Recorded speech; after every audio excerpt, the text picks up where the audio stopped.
የሁላችንም ባለውለታ በሆኑት በብዙ ዘርፍ ላይ ብዙ ነገር በማበርከት ማለት ነው።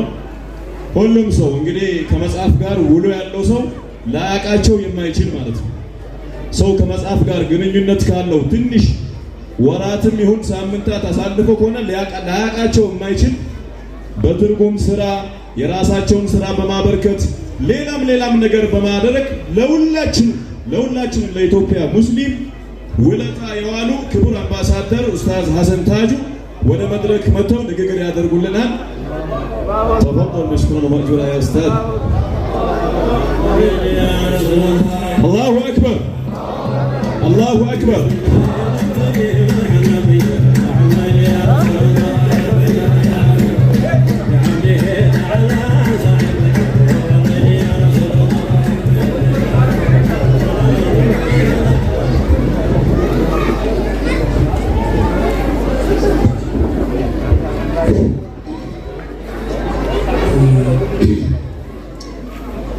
بسم الله الرحمن الرحيم. الحمد لله والصلاة والسلام على رسول الله صلى الله عليه وسلم. الحمد لله الذي هدانا لهذا وما كنا لنهتدي لولا أن هدانا الله. ፕሮግራሙ ላይ በአጋጣሚ ነው የተሳተፍኩት። ልጄ ላለፉት 45 ቀናት አካባቢ እዚህ መድረሳ ነበርና መድረሳው ናፈቀኝና ማየት ፈልጋለሁ ስላለ በዛ ምክንያት ነው የመጣሁት። አጋጣሚ ሆኖ ግን እነ ሼህ እንዳቀርብ ስለጋበዙኝ ከልብ አመሰግናለሁ። የነቢዩን ሰለላሁ ዐለይሂ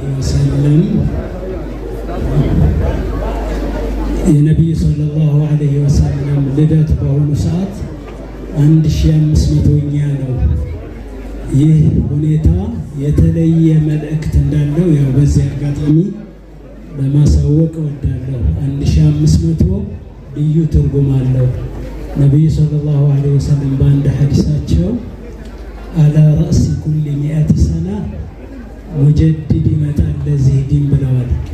በየ100 ዓመቱ አናት ላይ ዲኑን የሚያድስ የደከመውን የሚያበረታ የቆሸሸውን የሚያጸዳ የተልፈሰፈሰውን የሚያጠነክር ደም ያነሰውን ኡማ ደም የሚሰጥ ኦክሲጅን ያነሰውን ኡማ ኦክሲጅን የሚሰጥ ሙጀዲድ የሚባሉ ሰዎች ይመጣሉ ብለዋል። ሙጀዲድ ማለት የነበረውን ነገር ጥላሸት ሲቀባ ያን ጥላሸቱን አጽድቶ እንደ አዲስ የሚያደርገው ማለት ነው። ዲኑ ወርቅ ነው፣ ግን አንዳንዴ አቧራ ላዩ ላይ ይሆንበታል። ጥላሸት ይቀባበትና ድንጋይ ሊመስል ይችላል ወይም ብረት ሊመስል ይችላል። ያኔ ሙጀዲድ ይነሳና ተሐድሶ ያካሂድና የበረታውን ተስፋ የቆረጠውን ማህበረሰብ ወደ ተስፋ ይመራዋል። የደከመውን ማህበረሰብ አጠንክሮ ለሌላ ድል፣ ለሌላ ትግል፣ ለሌላ አሻራ ያዘጋጀዋል። ሙጀዲዶች እንደዛ ናቸውና በታሪክ እንደነ ኢማም ሻፊዒ እንደ ኢማም አቡ ሐሚድ አልገዛሊ ሌሎችም እንደ ዑመር ብን አብዱልዓዚዝ ያሉ በየዘርፉ ሙጀዲዶች ተነስተዋል። አላ ረእሲ ኩል 100 ሰና በየ100 ዓመቱ አናት የተባለው ዑለሞች አንዳንድ ዑለሞች እንደሚሉት ከዊላዳቸው ነው የሚጀምር ይላሉ። በ100 ዓመት በ200ኛ ዓመት በ300ኛ እያለ አሁን ደግሞ 1500ኛ ዓመት ላይ ነን። ይህ ማለት ምን ማለት ነው? የነቢ ኡማ በየአቅጣጫው የሚታይበትን ተስፋ የሚያድስ ነፋሐት ይመጣል ማለት ነው። እና ለዛ ነው የዘንድሮ የተለየ። ይህንን እድል ያላገኙ ብዙ ሰዎች አሉ። ምክንያቱም ከ1400 እና ከ1500 በላይ መሀል ተወልደው አድገው ያለፉ ሰዎች አሉ በመካከላቸው። እኛ ግን አዲስ ተሐድሶ የሚመጣበት ወቅት ላይ ስለሆነ ትልቅ ነገር ነው እና ይሄ ትልቅ ቡሽራ ነው። ይሄ ደግሞ የዚህ ዲን ብቻ ባህሪ ነው። የሌላ ዲን ላይ የለም። ሌላ ዲን አንዴ ከተጎዳና ከወደቀ መመለሻ የለውም፣ ወደ አስሉ አይመለስም። ሁሉንም ዲኖች ከሌ ማለት አልፈልግም። ሁሉንም ዲኖች ውሰዷቸው። አንዴ ብቻ ከተበላሹ በኋላ ኦሪጂናል እንትንን ማግኘት አይቻልም። ተሐድሶ የሚባል ነገር የለም። ሙጀዲድ የላቸውም ሌሎች ዲኖች፣ አይመለስም። መጽሐፎቻቸው ይጠፋሉ። አስተምሮቶቻቸው ይጠፋሉ። እንዲያውም ነቢያቶቻቸው ካስተማሩት በተቃራኒ ሆነው ይቀጥላሉ። ዒሳ ምንድነው ያስተማሩት? አሁን ምንድነው ያለው? ሙሳ ምንድነው ያስተማሩት? አሁን ምንድነው ያለው? አይመለስም። የነብዩ ሰለላሁ ዐለይሂ ወሰለም ዲን ግን ይለያል። ሙጀዲድ አለው ሁሌምና መጥቶ እንደገና ያድሰዋል። አንዳንዴ ሲበላሽ መሀል ላይ ሲዳከም ሰው እንደገና ያድሰዋልና በየመቶ ዓመቱ ነው የሚል መልእክት ስላለ ይሄ ነገር በጣም ትልቅ ቡሽራ ነው ማለት ነው። ተስፋ ነው እንግዲህ በምስራቅ በምዕራብ በመካከለኛው ምስራቅ በዛ የምንሰማቸው ነገሮች አሉ። እነዚህ ነገሮች በእርግጠኝነት በበረከት ሰይድል ሙርሰሊን ይለወጣሉ ማለት ነውና ይሄ ትልቅ ነገር ነው። ነብዩን ሰለላሁ ዐለይሂ ወሰለም ዛሬ የተሰበሰብነው ኢህቲፋል ለማድረግ ነው። ነብዩን ለማወደስ ስለሳቸው ለማሰብ ነው። በአረብኛው ኢህቲፋል ነው የሚባለው። ኢህቲፋል በሚላድ ነብይ ሰለላሁ ዐለይሂ ወሰለም። ኢህቲፋል ማለት ትርጉሙ ሁለት ትርጉሞች አሉት። ያው የቋንቋ ሰዎች ስላላችሁ አንደኛው ትርጉሙ ኢዕቲና ማለት ነው፣ ኢህቲማም ትኩረት መስጠት ማለት ነው። ሁለተኛው ደግሞ አተጀሙ አላ መሰረቲን ማለት ነው፣ በደስታ መሰባሰብ ማለት ነው። احتفال بحفظ قرآن النبي القرآن الكريم واحتفال بحفظ البخاري ومسلم የተለያዩ احتفالዎች አሉ። ይሄ ደግሞ በሚላድና በመጀመሪያው ኢዕቲና በሚለው መልኩ ትርጉሙ احتفال ለመጀመሪያ ያደረገው ማን ነው? አላህ Subhanahu Wa Ta'ala ነው። በነገራችን ላይ احتفال ያደረገው በነብዩ እሱ ነው። احتفال ያደረገው እንዴት አድርጎ ገና ከሳይፈጠሩ በፊት ከዓርሽ ጉልላት ላይ ስማቸውን በመጻፍ ምን አርጓል? احتفال አርጓል። احتفال ማለት እኮ ሌላ ነገር የለም፣ ኢዕቲና ማለት ነው፣ ኢህቲማም ማለት ነው። የዛን ጊዜ ከዓርሽ ጉልላት ላይ ጽፎ احتفال አድርጓል። ያ ብቻ አይደለም። አንዳንድ ሪዋያዎች አፈሮች እንደሚያሳዩት በየጀነቱ የከዕቡል አህባር ዘገባ አለ። በየጀነቱ ጥግ በየጥጋጥጉ በየበሩ ላይ በየቦታው ላይ ስማቸውን ጽፏል የሚል ሪዋያ አለ። ያ ማለት እህቲማም ማለት ነው። በሳቸው ጉዳይ ላይ አላህ የተለየ ትኩረት ሰጥቷል ማለት ነው። ሰይዳችን ሰይድ ጫሌ አንድ ግጥም አላቸው። ስሙን የከተመው ገይብ ላይ በአዘል በየጀነቱ ቃ ነው በየዛፉ ቀንዘል ይሉና በሱ ነው አፍርቶ ያገኘው መንዘልዘል ይላሉ። ስሙን የከተበው በየጀነቱ ቃ ስሙን የከተበው በየበሩ ሳንቃ እና ይሄ احتفال ይባላል። احتفال ማድረግ ማለት ይሄ ነው።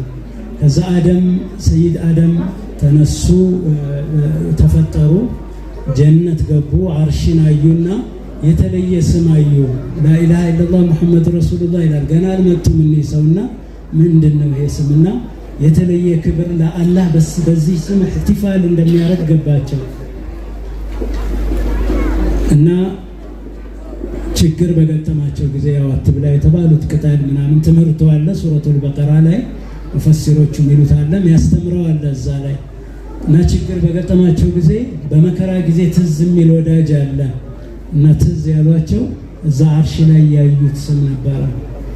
ሱረቱል በቀራ ተፍሲር ላይ ይመጣል ይሄ ታሪክና ሐዲሱም ሶሒህ ነው። እና አላህ ምናሉት በዛ አርሽ ላይ ተጽፎ ባየሁት ባሪያ ይሁንብህ አሉት። መቼም ባይወደው እዛ ላይ አይጽፈው፣ የተለየ ክብር ባይሰጠው እዛ ላይ አይጽፈው እና አላህ በዛ ስም ይሁንብህ አሉት። እሱ ደግሞ ያው በወዳጁ ተጠየቀና ምርጫ የለውም ማለት አይጨክንም በሳቸው በወዳጄ ከተጠየቀኝ ማለትና ያው የምታውቁት ታሪክ ተፈጸመ ማለት ነው።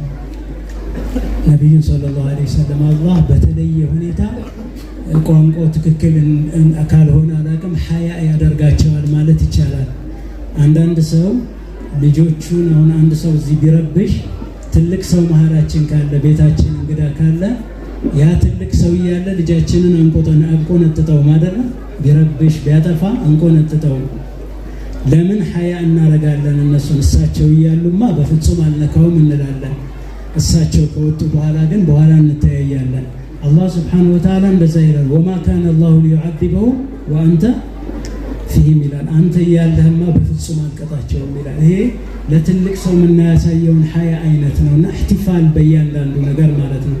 ከዛ በኋላ ነቢያት በመጡ ቁጥር وإذا أخذ الله ميثاق النبيين ታውቃላችሁ። እያንዳንዱ ነብይ ሲመጣ ሙሐመድ አንድ ነቢይ ያለኝ ባሪያ ያለኝ ሙሐመድ የሚባል ቁርአን ውስጥ ያለ ነው። እንግዲህ ለኡማህ ማስተምር ለራስህም ውሰድ፣ እሱ የመጣ እንደሆነ እሱን የመከተል ግዴታ አለባችሁ ብሎ እህቲፋል ያደርጋል። እህቲፋል ማለት እህቲና ማለት ስለሆነ ማለት ነው።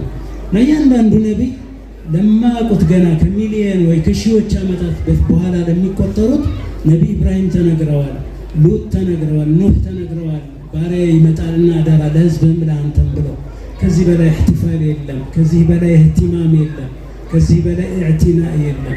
እያንዳንዱ ነቢይ ስማቸውን እየሐፈዘ ወስፋቸውን እየሐፈዘ ለሳቸው ለመታዘዝ ቃል እየገባ ለህዝቡም እያስተማረን የመጣው በሚሊዮኖች ዓመታት ማለት ነው። የሚገርመው አላህ ሱብሓነሁ ወተዓላ የእሳቸውን ኑር ይከታተል ነበር በታሪክ ውስጥ ለሚሊዮን ዓመታት። ወተቀሉበከ ፊሳጅዲን ይላቸዋል። ወተቀሉበከ ፊሳጅዲን አንደኛው ትርጉሙ 4-5 ትርጉሞች አሉት። አንዱ ትርጉሙ ምንድነው? ከማህፀን ከጦሃራ ማህፀን ጀርባ ስትዘዋወር ከትውልድ ትውልድ ከኢብራሂም ወደ እስማኤል ስትሄድ ከእስማኤል ወደ እንትና ስትሄድ ከዛ እያልክ ስትመጣ ለሚሊዮን ዓመታት እከታተለህ ነበር ማለት ነው። አንድ በጣም ውድ የሆነ ዕቃ ከሆነ ቦታ ወደ ሌላ ሲሄድ በድሮን በአውሮፕላን በራዳር እንደሚከታተሉት ማለት ነው። በጣም ውድ የሆነ ነገር እከታተለህ ነበር። ወተቀሉበከ ፊሳጅዲን በሳጅዶች ማህፀንና ጀርባ ስትዘዋወር በጥንቃቄ እከታተለህ ነበር አንተ ይላቸዋል። ከዚህ በላይ እህቲፋል የለም። ለም ተዘል ፊ ضمائر الكون تختار لك الأمهات والآباء በጣም ምርጥ የሆኑ አባቶችና እናቶች ወላጆች ላንተ እየተመረጡልህ ማለት ነው። ላንተ ሚስማማ ኸሊሉ ናቸው እየተባለ ላንተ ሚስማሙ እስማኤል ናቸው እየተባለ تختار لك الأمهات والآباء لم تزل في ضمائر الكون በዩኒቨርሱ ሙዳይ ውስጥ በሚስጥር ውስጥ ነበርክ ለሚሊዮን ዓመታት ይላቸዋል። ይህ ሁሉ ዓመታት ሲሄዱ አላህ በጥንቃቄ ይከታተል ነበር ዘራቸው ንጹህ እንዲሆን ከሲፋህ ጃሂልያ ከዝሙትና ከሽርክ ከኩፍር የጸዳ እንዲሆን መስመሩን ይከታተለው ነበር። አንድ ጉድፍ የለውም በሳቸው መስመር የመጣ በሳቸው በረካ ከአደም ጀምሮ እስከ አሚና ድረስ እስከ አብደላህ ድረስ ያለው መስመር ከሲፋህ ጃሂልያና ከሽርክ የጸዳ ሆኗል። ይሄ ትልቅ እህቲፋል ነው። ከዚህ በላይ የሚገርም ደግሞ እህቲፋል ልንገራችሁ። እንግዲህ ሂደቱን ለሚሊዮን ዓመታት ስናይህ ነበር ብሏቸዋል። ወተቀሉበከ ፊሳጅዲን። ከዚህ የሚገርመው ደግሞ በእያንዳንዱ ደቂቃ ሰለዋት በአንተ ላይ አወርዳለሁ ማለቱ ነው። ኢነላሃ ወመላኢከተሁ ዩሰሉነ ዐለ ነቢይ ያ አዩሃ አለዚነ አመኑ ሰሉ ዐለይሂ ወሰሊሙ ተስሊማ። በየደቂቃው እንግዲህ ቋንቋ አወቃቀሩን እነ ሼክ ስላሉ ትንሽ አደብ ልጥስ ነው ቋንቋው። ይሄ ጁምላ እስሚያ ይባላል። ኢነላሃ ወመላኢከተሁ የሚለው ፊዕሉ እንትኑ ደግሞ ኸበሩ ፊዕሉ ሙዳሪዕ ነው። እንደዚህ ሲሆን استمرار بلا انقطاع ነው ይላሉ። الشفاء في بتعريف حقوق المصطفى ላይ ትልቅ አድዕያት የሚባሉ ዓሊም ያስቀምጡታል። استمرار بلا انقطاع ነው ይላሉ። አይቋረጥም ይላሉ። ምን ማለት ነው? ኢነላሃ ወመላኢከተሁ ይሰሉነ ዐለ ነቢይ በእያንዳንዷ ሰከንድ በሳቸው ላይ ረሕመቴን አወርዳለሁ ይላል፣ ሰለዋት አወርዳለሁ ይላል። ከዚህ በላይ እህቲፋል አለ እንዴ? በየሰከንዱ እኛ እዚህ ቁጭ ብለን አላህ ሰለዋት እያወረደ ነው በሳቸው ላይ። ከመቼ ጀምሮ ደግሞ የሚገርመው ከአዘል ጀምሮ። ምክንያቱም የአላህ ንግግር ከላሙላህ አዘልይ ነው የምንለው አይደል እንዴ? አዘልይ አይደል? ከዛ በኋላ ከለውሐል መሕፉዝ ከዛ ወደ ሰማይ ከዛ በኋላ 23 ዓመት ወደ እሳቸው ላይ ወረደ እንጂ ይሄ ንግግር አዘልይ ነው። ወደ ኋላ የመጅማሩ የለውም። ስለዚህ ምን ማለት ነው? አላህ ከአዘል ጀምሮ ኢነላሃ ወመላኢከተሁ ይሰሉነ ዐለ ነቢይ መላእክቶች ከተፈጠሩ ጀምሮ ይሰሉነ ዐለ ነቢይ ያ አዩሃ አለዚነ አመኑ ሰሉ ዐለይሂ። ከዚህ በላይ እህቲፋል፣ ከዚህ በላይ እዕቲና፣ ከዚህ በላይ እህቲማም የለም። እኛማ በአንድ ዓመት በአመት በምናምን ነው። አላህ በየደቂቃው በየሰከንዱ በየሽርፍራፊ ሰዓቷ እህቲፋል ያደርጋል በሳቸው። በጣም የሚገርም ነው። ቁርአን ውስጥ ካሉ ምናልባት ስለ ነቢዩ በጣም የሚደንቁ ሰለላሁ ዐለይሂ ወሰለም የሚደንቁ አያዎች አሉ። እናንተ ሐፊዞች ናችሁ፣ አብዛኞቻችሁ ታውቃላችሁ። የሚደንቁ የቁርአን አያዎች አሉ። ግን በፍጹም ይሄን የቁርአን አያ የሚመጥን ያለ አይመስለኝም። በግሌ ምክንያቱም ሶላዋት ማለት 3 ትርጉሞች አሉት ይላሉ ዑለሞቹ። አንደኛ ረሕማ ማውረድ ነው ይላሉ። የራሱ የሚደንቅ ነው፣ በየሰከንዱ ረሕማ ያወርዳል። ሁለተኛ ሰናእ ነው ይላሉ። ሰናእ ማለት ማወደስ ማለት ነው። በየሰከንዱ በየደቂቃው ረሱሉን ያወድሳል ማለት ነው። ሶስተኛ ደግሞ ተሽሪፍና ተክሪም ይጨምርላቸዋለሁ ማለት ነው። በየሰከንዱ የሳቸው ልቅና እየጨመረ ይሄዳል። ይሄ በጣም ከባድ ነገር ነው። ትናንትና ዛሬ እሳቸው እኩል አይደሉም። ምክንያቱም ትናንት ተሽሪፍ የነበራቸው ተሽሪፍ ዛሬ ከፍ ብሏል ማለት ነው አይደል? ማለቂያ የለውም፣ በፍጹም ዳርቻ የለውም። ለዛ ነው እሳቸውን መግለጽ፣ እሳቸውን መወሰፍ፣ ስለሳቸው ማውራት በፍጹም ይቻል አይደለም የሚባለው ማለት ነው። عن وصف ذاته كلت الأقلام ይላሉ የሼክ አህመድ ሼክ ሲራጅ። እሱን መግለጽ ብዕሮች ታከቱ፣ ደከማቸው። ብዕሮች ጻፉ አልቻሉም። ላይነገርኩ ተወኝ ምስጢሩን ይላሉ ሼክ ጫሊ። ኑን ወልቀለሚ ወመስጢሩን ይላሉ። እስካሁን የነገርኩ ሁሉ ላዩን ነው፣ ውስጡ ምንም ይቻላል። ላይነገርኩ ተወኝ ምስጢሩን፣ ኑን ወልቀለሚ ወመስጢሩን ስለማይቻል ማለት ነው። ቅድም ወንድም እየጠቀሰው አለ የቡሰይሪ እነ ሙዕጅዛቲከ አልዐጅዝ ወወስፊከ 1200 ያህል ተአምር ሰርተዋል ረሱሉ ሰለላሁ ዐለይሂ ወሰለም። ከዛ ተአምር መዓልና አስገራሚው ግን አንተን መግለጽ አለመቻል ነው። أول المخطوب للحب في ذاك الجناب الأغرب ሁሉ የፍቅር ውጤት ነው። በዛ በላይኛው ጋር ቀድመህ የታጀለ ፍቅር ነው። نقطة الموجودات الضرة سر القيوميات الكبرى يا الله ትልቁ ሚስጥር እሳቸው ናቸውና መግለጽ የሚቻልበት አይደለም። የአላህ ራሱ ያደነቀበት ነው። አንድ አፍቃሪ የሚያፈቅረውን አካል የተለያዩ ድምፁ የሰውነት ክፍሉን መግለጽ ይወዳል። ያው ገዘል መቼስ ያው ገዘል ነው ገዘል ነው የሚባለው የአረቦቹ የሚሉት አለ። ውብ ሴቶቹን የወደዷቸውን ሴቶች እንደዚህ አይን አፍንጫ እያሉ ወንድም ከሆነ እንደዛው ቁርአን ውስጥ በዚሁ በሚገርም መልኩ ቁርአን ውስጥ እናገኛለን። የነቢዩ ሰለላሁ ዐለይሂ ወሰለም አካላት ምክንያት ተፈልገው ሲገለጹ እናገኛለን። በሌላ መግለጽ እየተቻለ ማዛገል በሶሩ ይላቸዋል፣ አይናቸውን ሊገልጽ ሲፈልግ። ማከዘበል ፉአዱ ይላቸዋል፣ ልባቸውን ሊገልጽ ሲፈልግ። ወማ የንጢቁ ዐኒል ሀዋ ይላቸዋል፣ ምላሳቸውን። አለም ነሽረሕ ለከ ሰድረከ እያንዳንዱ የሰውነት ክፍላቸው ቁርአን ውስጥ ተወስቷል። አንድ አፍቃሪ የሚያፈቅረውን አካል የሚገልጸውን ያክል ነው እዛ ላይ የምናገኘው። ከዚህ በላይ እህቲማም የለም፣ ከዚህ በላይ እዕቲና የለም፣ ከዚህ በላይ እህቲፋል የለም።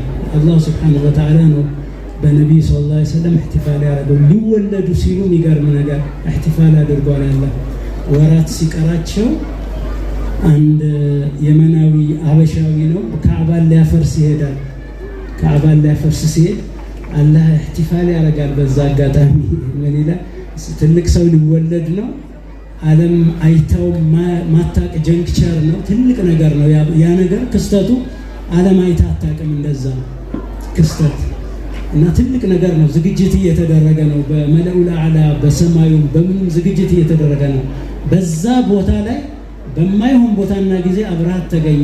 የአበሻዊ ጥቁር በማይሆን ባልሆነ ቦታ ላይ ተገኘ። ወራት ቀርተውታል፣ ከፍተኛ ዝግጅት አለ።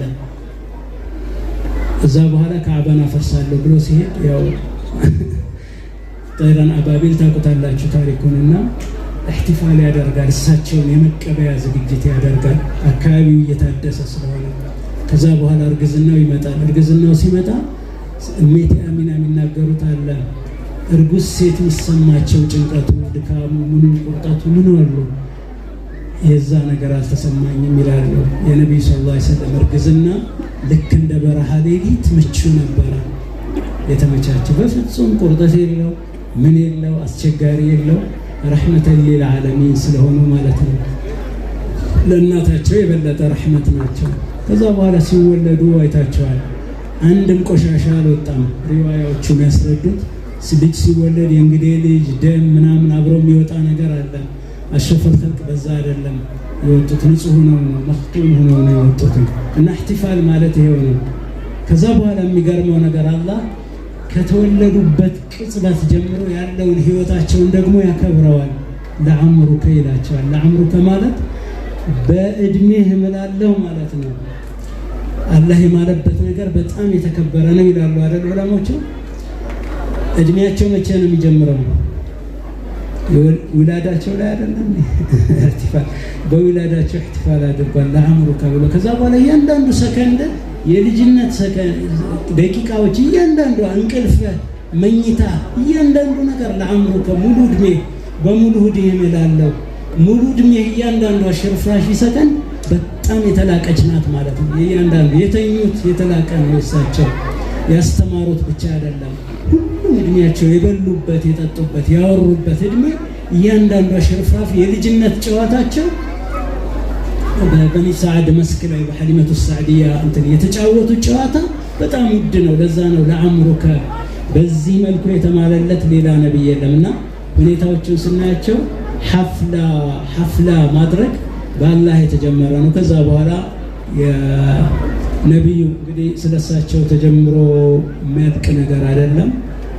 ዛፍ ሁላ ቀለም ቢቀሰም ጨርሶ ውሃው በየጎሳው ለመድ ተርሶ ከውኑ ቂርጧስ ሆኖ ላይታችሁ ተዳርሶ ሁሉም ማስኖ ለፍቶ ድክም ብሎ ፈርሶ የመድሑን ማበሉን አዝዋሪቱን አጣው ስላሉ ሸኾቹ እኔም እዚህ ላይ አቆማለሁ። ሰላም አለይኩም ወረሕመቱላሂ ወበረካቱሁ።